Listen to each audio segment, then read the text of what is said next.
Ndabasuje kandi mbaye ikaze mwebwe mukomeje kubana natwe kuri Demi Empire muri abagaciro gakomeye, mwe mudahwema kudukurikirana no kwita ku byo tuvuga.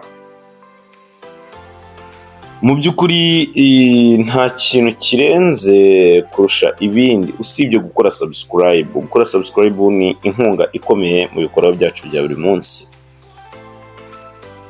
Uyu munsi rero ngira ngo ntago ari ibintu byo gusa gutindaho no gusa gukora subscribe hanyuma tukarebera hamwe ese ni izihe mpinduka zihari mu ngendo z'abanyeshuri biga bacumbikirwa mu bigo. Ntuze kugenda utarangije iyi video kugira ngo ubashe kumva mu by'ukuri ese ni izihe mpinduka zihari, ese ni iki gikwiye gukorwa. Hashingiye ku ngengabihe y'amasomo n'igihe cy'ibiruhuko by'abanyeshuri yatangajwe na Minisiteri y'Uburezi, Ikigo cy'Igihugu gishinzwe ibizamini n'ubugenzuzi bw'amashuri NESA kiramenyesha abayobozi b'amashuri, abarezi ndetse n'ababyeyi ko abanyeshuri biga bacumbikirwa bazatangira gusubira mu miryango yabo mu kiruhuko guhera tariki 19 kugeza tariki 22 Ukuboza 2024.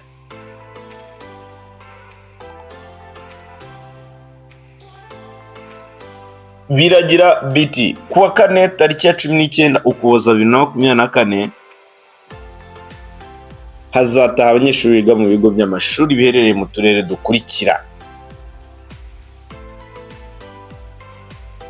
Nyarugenge, Gasabo na Kicukiro mu mujyi wa Kigali bazataha ku itariki 19 Ukuboza 2024.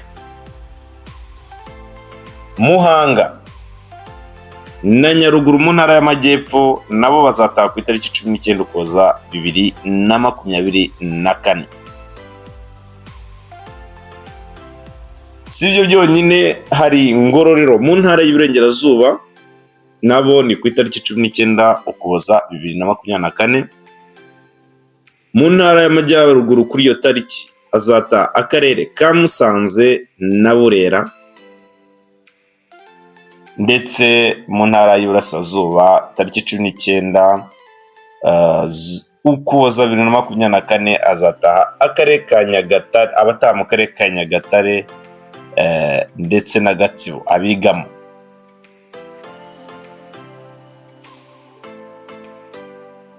Kuwa gatanu tariki ya 20 Ukuboza 2024 umunsi navuga ko igihugu cyose muri rusange bazafungiraho, aba mu bigo boarding cyangwa biga mu bigo ndetse no mu bigo biga bataha. Biteganyijwe ko umunsi wo gufunga ari tariki 20 Ukuboza 2024, ariko kuri iyo tariki by'umwihariko muri bya bigo byiga bicumbikirwa cyangwa se byigamo abanyeshuri bacumbikirwa, ku itariki 20 Ukuboza, ubwo ni kuwa gatanu w'icyumweru gitaha, hazataha abanyeshuri biga mu bigo by'amashuri biherereye mu turere dukurikira: Ruhango na Gisagara mu ntara y'Amajyepfo bazataha ku itariki 20 Ukuboza. Nyabihu na Rubavu mu ntara y'Iburengerazuba bazataha ku itariki 20 Ukuboza. Mu ntara y'Amajyaruguru hazataha Rulindo na Gakenke, ndetse mu ntara y'Iburasirazuba hazataha Rwamagana na Kayonza. Abiga muri utwo turere maze kuvuga bazataha ku itariki 20 Ukuboza muri uyu mwaka wa 2024. Si ibyo gusa, ahubwo kuwa gatandatu w'icyumweru gitaha cyangwa se tariki 21 Ukuboza 2024 hazataha abanyeshuri biga mu bigo by'amashuri biherereye mu turere dukurikira.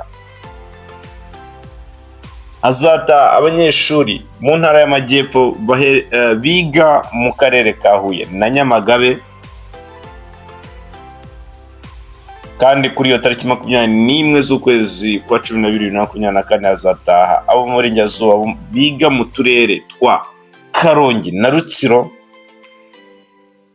kandi hazataha abiga mu karere ka Gicumbi mu ntara y'Amajyaruguru kuri iyo tariki 21. Si ibyo gusa, Iburasirazuba naho hazataha abiga mu turere turimo Ngoma na Kirehe, bazataha ku itariki 21 z'ukwezi kwa 12.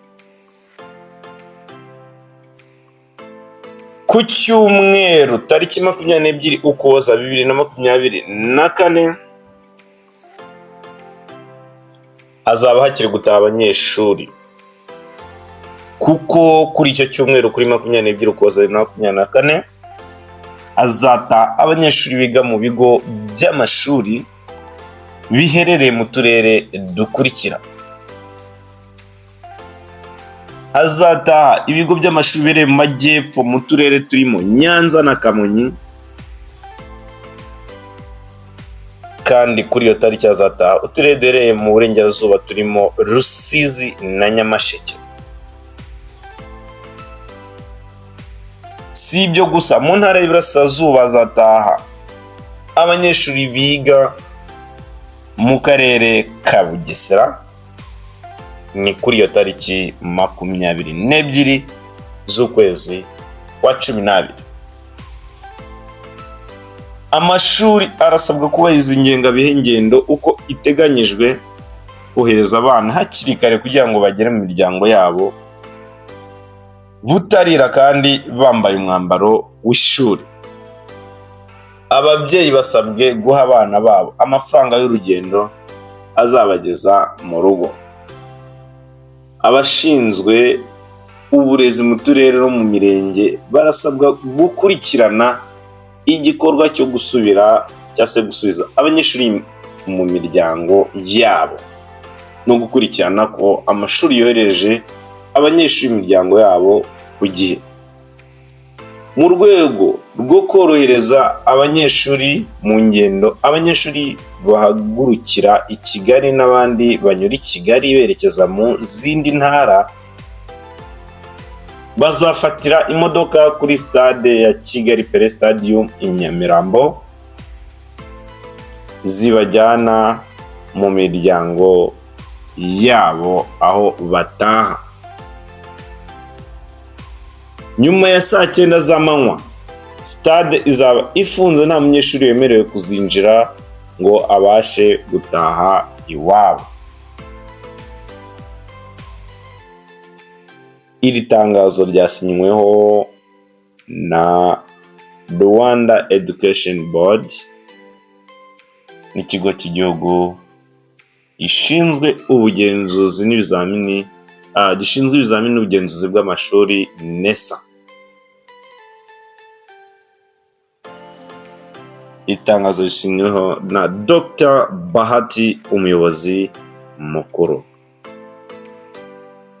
Ngira ngo rero mu by'ukuri mwumvise gahunda y'ingendo z'amashuri ababifite mu nshingano. Ngira ngo iki ni igihe cyiza cyo kugira ngo mutegure uburyo abana bazagera mu by'ukuri mu miryango yabo hakiri kare. Iyo turebye Amajyepfo ugasanga umwana yiga za Huye kandi ari butahe Kirehe. Bumva uwo mwana uko byagenda kose akenewe gutekerezwaho mbere. None ugasanga aturutse Huye agiye Kirehe, noneho mu cyaro hirya, cyangwa se avuye Huye agiye Kayonze Piyo za Ndego. Mu by'ukuri abayobozi b'amashuri ndetse n'abandi bafite mu nshingano iki kintu mukiteho, abana batakure banze bitabweho bagereyo kare, kuko n'umwana w'imyaka 17 16 saa 2 saa 3 zigeza akiri mu nzira aba ari muri risike nyinshi. Mu by'ukuri buri wese ufite mu nshingano n'undi wese utahuriye n'uburezi yabigiramo uruhare kugira ngo abana b'igihugu batagira ikibazo icyo cyose bahura nacyo mu ngendo. Ndabashimira mwe mwese twabanye. Icyo musabye gikomeye ni gukora subscribe kugira tujye turushaho kubana umunsi ku wundi. Imana ikomeze ibahe umugisha kandi nshima mwebwe tubana umugisha mwinshi ibaze. Igikomeye kurushaho ni gukora subscribe. Kora subscribe tujye turushaho kubana umunsi ku wundi. Ciao ciao.